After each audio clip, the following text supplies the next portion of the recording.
Here we go. Right, hold on, is it recording? Yeah, Miss Burden, it's all set up for recording, so when you're ready, off you go. Fantastic. Okay, so I have called my talk Who Was William Cowper, which is how his name is pronounced, not Cowper, he's a Cooper. And I wouldn't be surprised if most pupils, even pupils who are very widely read, hadn't heard of him. And if you look him up, you'll find an easy sentence about him, which is that he lived from 1731 to 1800 and that he was an 18th century poet and hymnodist. So he wrote hymns. By the way, hymnody is a great word if you ever want to win a hangman, I have discovered. Okay, then if we expand on that a little bit, William Cowper also had very significant struggles with what was then termed madness. But also, he was a campaigner for abolition.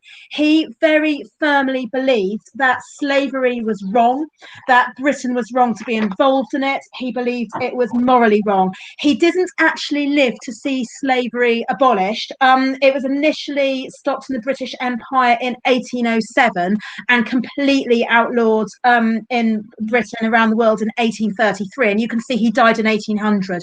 So he didn't live to see his political goal realised, but he was an ardent campaigner against slavery.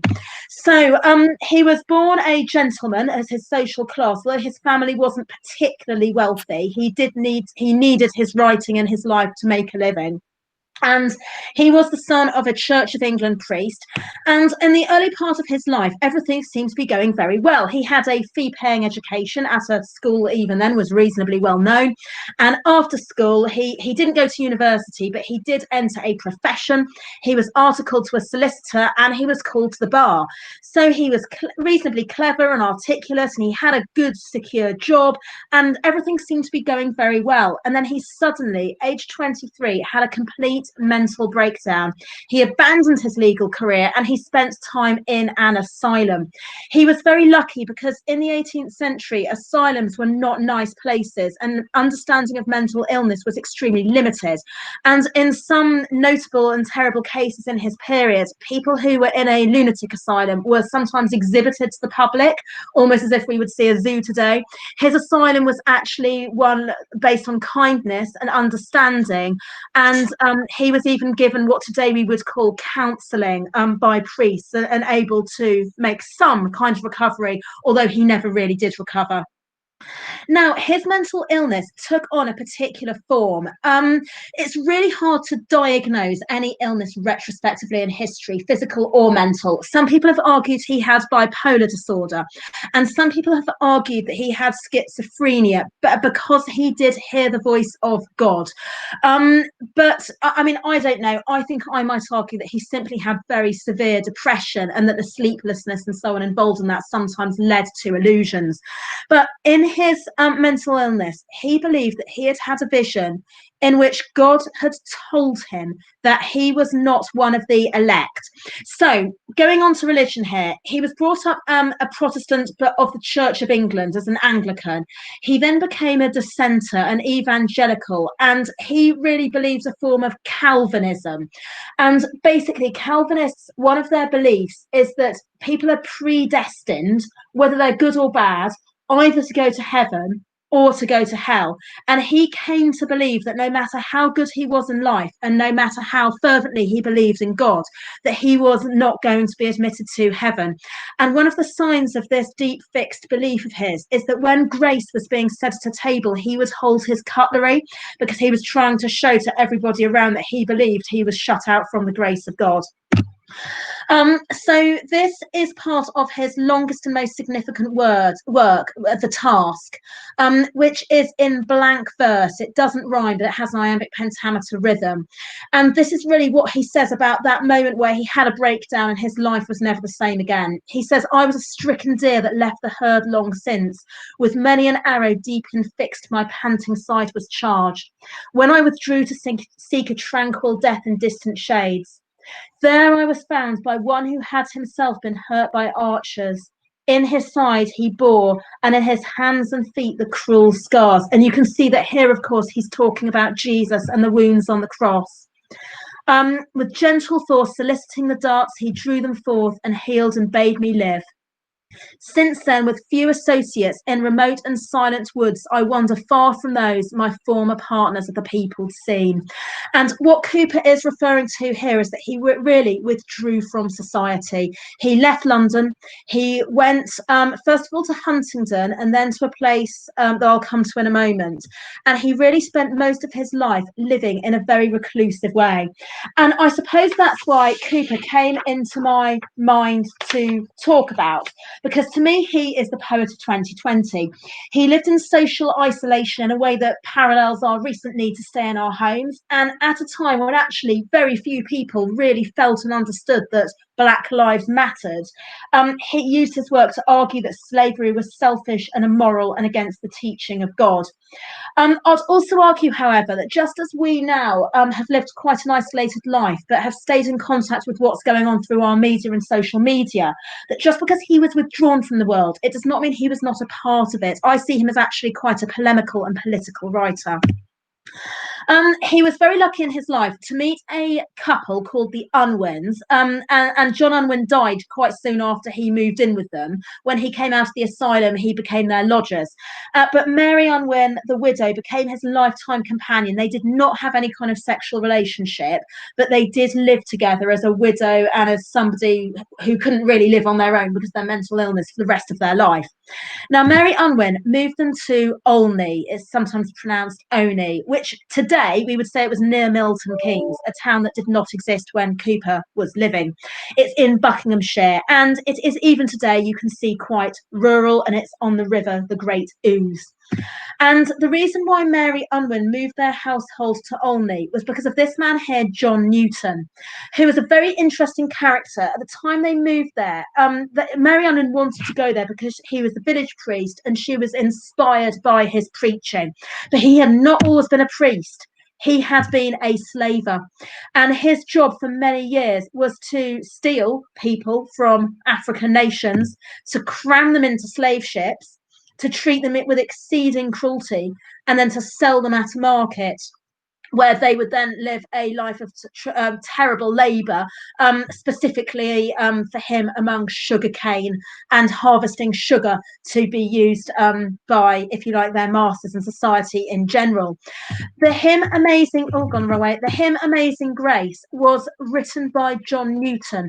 Not very many people know that, I think, but although today it's very much seen perhaps as a black gospel hymn, it was written in the 18th century in Olney by John Newton. And when he talks about finding the grace of God and being lost and then saved, he's talking about finding religion, converting to Christianity, from really not really having a religion, and coming to realize that what he was doing to these slaves was against the will of God.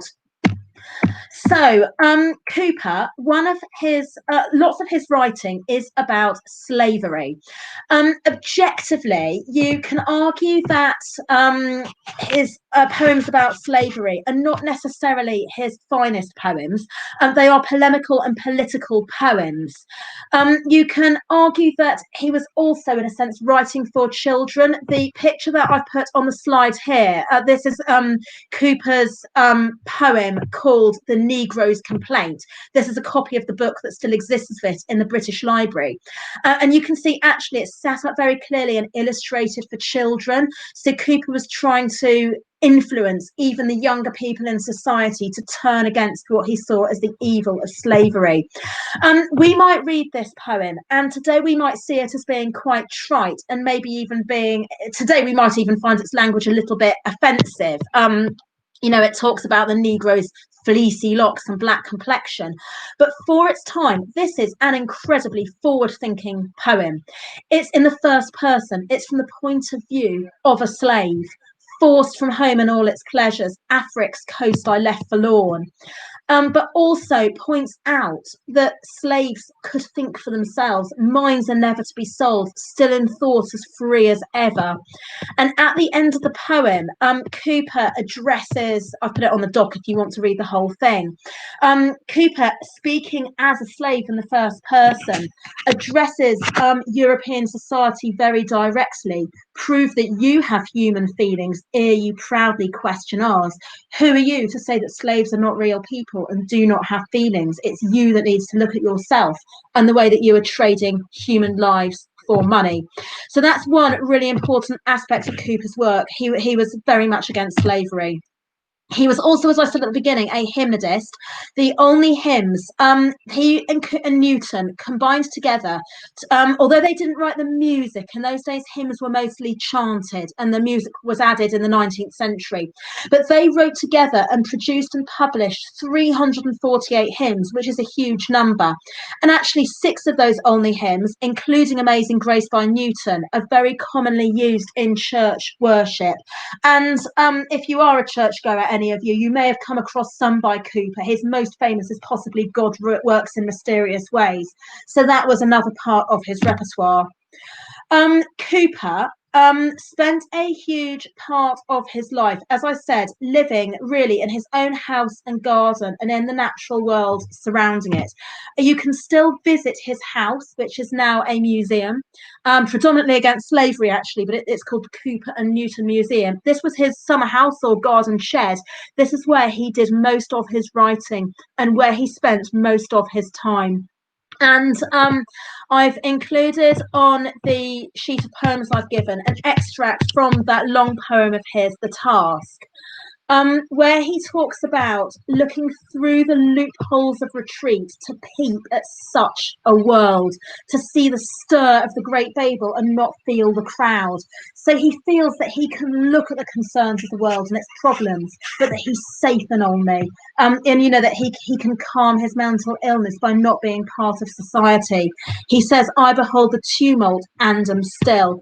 Loopholes is an interesting word because it's a military metaphor to do with a castle. Loopholes were where you might shoot arrows, and of course you can retreat behind them, but you can also attack. So going back to the fact that he was quite a polemical writer, just because he was really practiced social distancing for most of his life, it doesn't mean he didn't comment on society and its affairs. He wrote poetry on a huge variety of things. We've talked about the anti-slavery polemics. He wrote some comic verse. He wrote a lot about nature and the pastoral environment. He did write about current events. He wrote about the health of George III, who of course was also mad. And he wrote about a ship that's in the bottom of the Solent to this day, the loss of the Royal George. He also wrote in a very reflexive way about his own state of mind. One of the things I would just like to finish on is that he's very seldom called a romantic poet, and his poetry straddles what we might call the 18th century period of poetry. His early verse is very metrical, full of rhyming couplets, full of classical allusions, and very controlled, which are very much features of 18th century poetry. His later poetry, I would definitely classify him as a romantic. He writes much more in blank verse. He writes about the self. He writes about nature. He writes about man's relationship with landscape. And you can see that in the latter part of his writing, he is very much overlapping with the early part of authors such as Wordsworth. Many of you will know a poem by Wordsworth called Tintern Abbey. And if you do not know it, you can look it up, in which Wordsworth is describing the River Wye and the valley around it. It's very, very similar to part of Cowper's poem, The Task, which is about the Ouse, the river near him. So you've got 2 very long poems in blank verse that are both about a scene with a river in it. And we haven't got time to read them all now, but you can look at the slides later. If you read, first of all, Cowper's The Task, and then you would read Wordsworth's Tintern Abbey, there are some very strong parallels between what they write about, but also their attitude to time, the pastoral, the power of isolation to bring you into deeper thought and a better understanding of the world. I would argue that the Romantics owe a tremendous amount to Cowper, to The Task in particular. Incidentally, he was also a favourite author of Jane Austen, and she writes about Cowper very explicitly in Sense and Sensibility.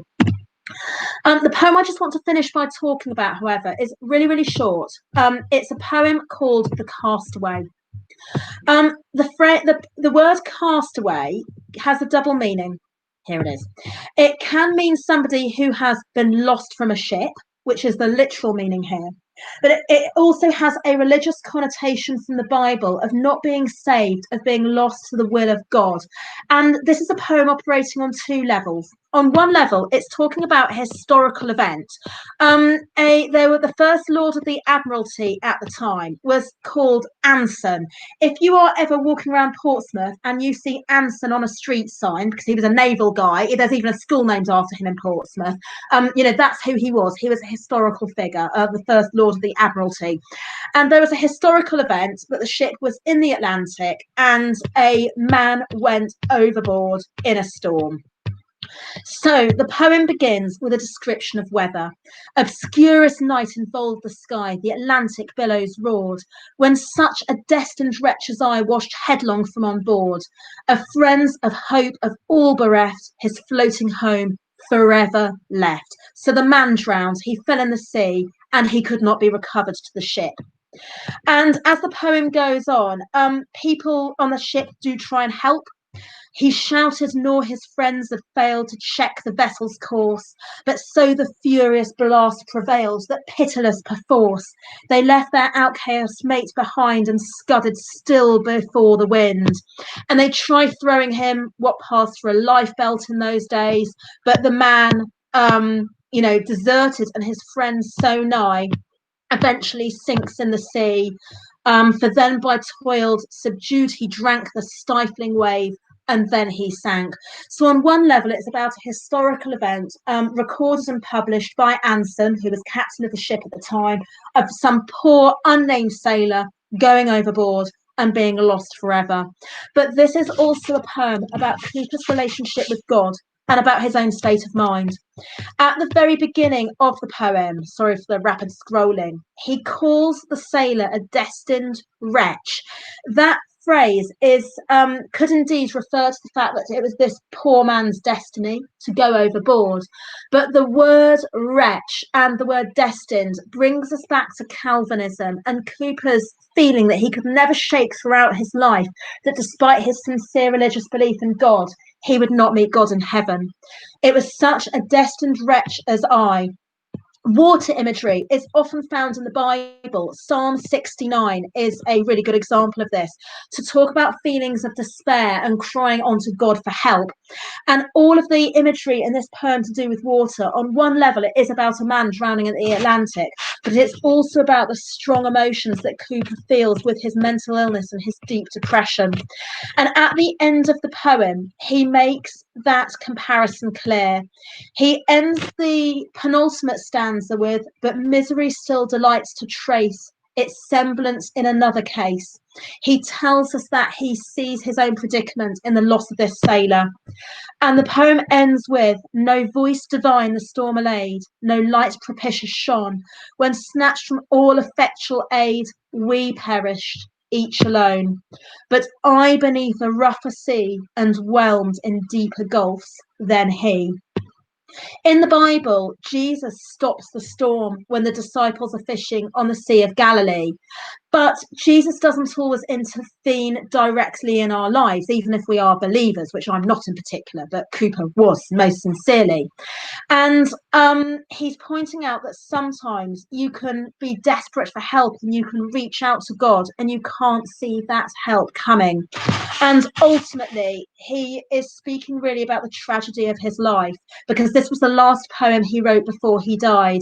But I beneath a rougher sea and whelmed in deeper gulfs than he. He believes that if you are looking at things mentally and psychologically and in terms of faith, he was worse off than the historical figure of the sailor who drowned in the Atlantic. And as I said, this was his last poem. He died of dropsy, some kind of swelling in 1800. And so really, it was a remarkable life.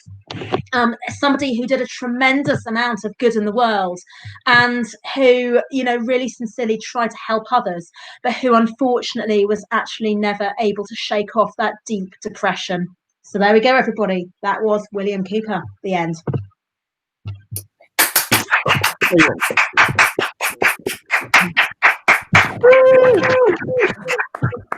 Very good.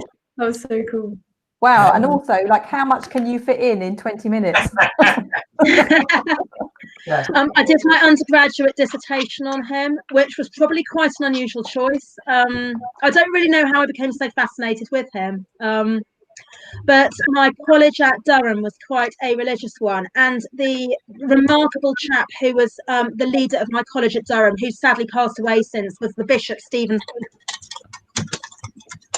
Sykes, and he was very he wrote lectures in particular on, if you like, the tragedy that Cowper had so much faith in God and yet believes that he was shut out from God, contradictory to everybody, but it didn't to Cowper. So that was how I became interested in him. But yeah, there we go. Brilliant. I like the I like the focus on the engagement, especially with his own writing and other people's writing. I think that struck a chord. I was reminding myself that this morning I did my homework and about the nature poem that he wrote, which I'd forgotten about, but reinserted myself into with the hare and the snail, and both of those were kind of a bit like when we last, with Gilbert White and his focus on nature. Oh yeah, I was supposed to be mentioning that. Sorry, James. Right, 300th birthday, July the 18th. Okay, fair enough. Yeah, he's almost as old as me then. Not quite, but I was fascinated when you were reading that bit out from the task. I do remember having to drag myself unwillingly through the task back in the day.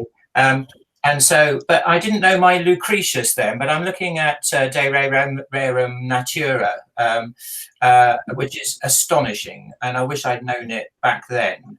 But it's fascinating how he is so capable of writing very intensely about the perceived world around him, also combining that with faith, but also writing John Gilpin, which if I were going to say anything about rushing over, then John Gilpin is hugely funny. Still now, it works brilliantly as a ballad. It's great fun. There's a terrific reading of it on the internet. And even some brilliant illustrations by Ronald Searle, who I never imagined would be anything like Cowper. There's lots of intersections coming. So thank you so much for sharing that, because I've learned a lot. Thank you. Okay. He was tremendously eccentric. Sorry, Bryony, go on. I was just going to see if there's any questions from anybody. No. There you go. I wanted to comment, Laura, that I thought it was really interesting. You know, you showed the illustrations of the slavery, and I just thought there was, like when we've been to Chawton House and they showed us the sampler. Yeah, I was at Chawton as well. Yeah, and those samplers that would have been kind of for children, they would have been hand painted by children. Just thought, I don't know if there was a bit of an irony there, that yes, he was talking about the slave trade, and yes, it's awful, but also that the people that were illustrating and colouring these in would have been very small children. I don't know what he thought about child labour, to be honest. But, there's another Chawton link, isn't there? Because the previous slide, the one of the inside of the slave ships, that comes directly from one of the books that are held in the collection, which we looked at. Yeah. Lovely. Well, has anybody got any other comments or questions? I was thinking there's quite interesting parallels with John Clare as well. Do you think? I don't know. There are such strong parallels with John Clare. So for anybody who's another of my favourites, I might do him another day. But so for anybody who hasn't read John Clare, who does slightly overlap with Cowper, a really similar path in their lives. John Clare was also admitted to a lunatic asylum, and he is most definitely a romantic writer, writing about nature. Even from a similar part of that's okay, Daisy. Even from a similar part of the world, because they're both Midlands writers at heart. Buckinghamshire, John Clare's Northamptonshire, Stamford. I'll do Clare another day. At my last school, I was really near John Clare's house, so I used to take trips there all the time. So I've never been there. Is that a museum now? Was it open to? You can go a bit like I mean, it's quite small, and I hope it's one of those arts things that survives COVID, because clearly they don't have the Jane Austen pull. It's quite small, but it's charming to visit. They do beekeeping courses, and it's got an orchard. So I used to take people there to look at the bees, sit in the orchard and read poetry. And then we used to go through the house, which is a very small museum, and it really brings, because Clare was poor, much poorer than Cooper. Yeah. And living in that house with a huge family. His mother was completely illiterate. His father could barely read. The peasant poet, and loads of them crammed in a tiny house. It's smaller than Hardy's house. Edie, have you read John Clare, Edie? I need to read more of it, but I had one of his poems in my portfolio. It's in the Jonathan Bate book, The Song of the Earth. There's a whole chapter.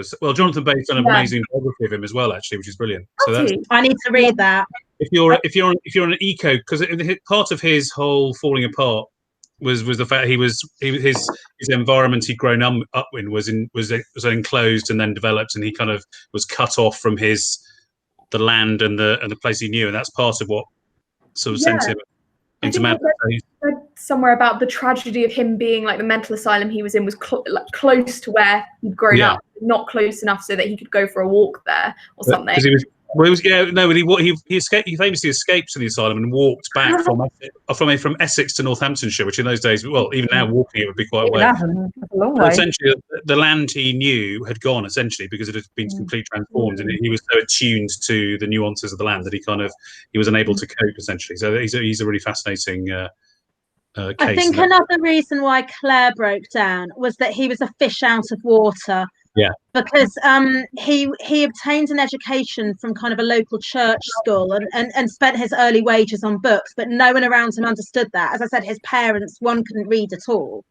And then he got some works published, and he was became this celebrity and an oddity, really, the peasant poet.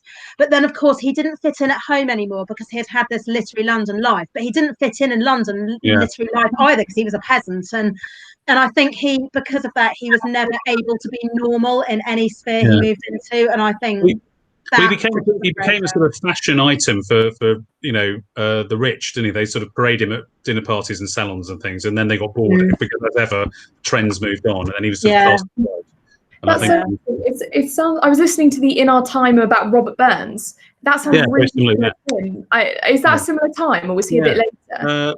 I think I think they overlap again. There's overlap. Robert was a bit older, but they probably did overlap. Yeah. Another guy who is also interesting that is William Barnes. You heard of him from Dorset?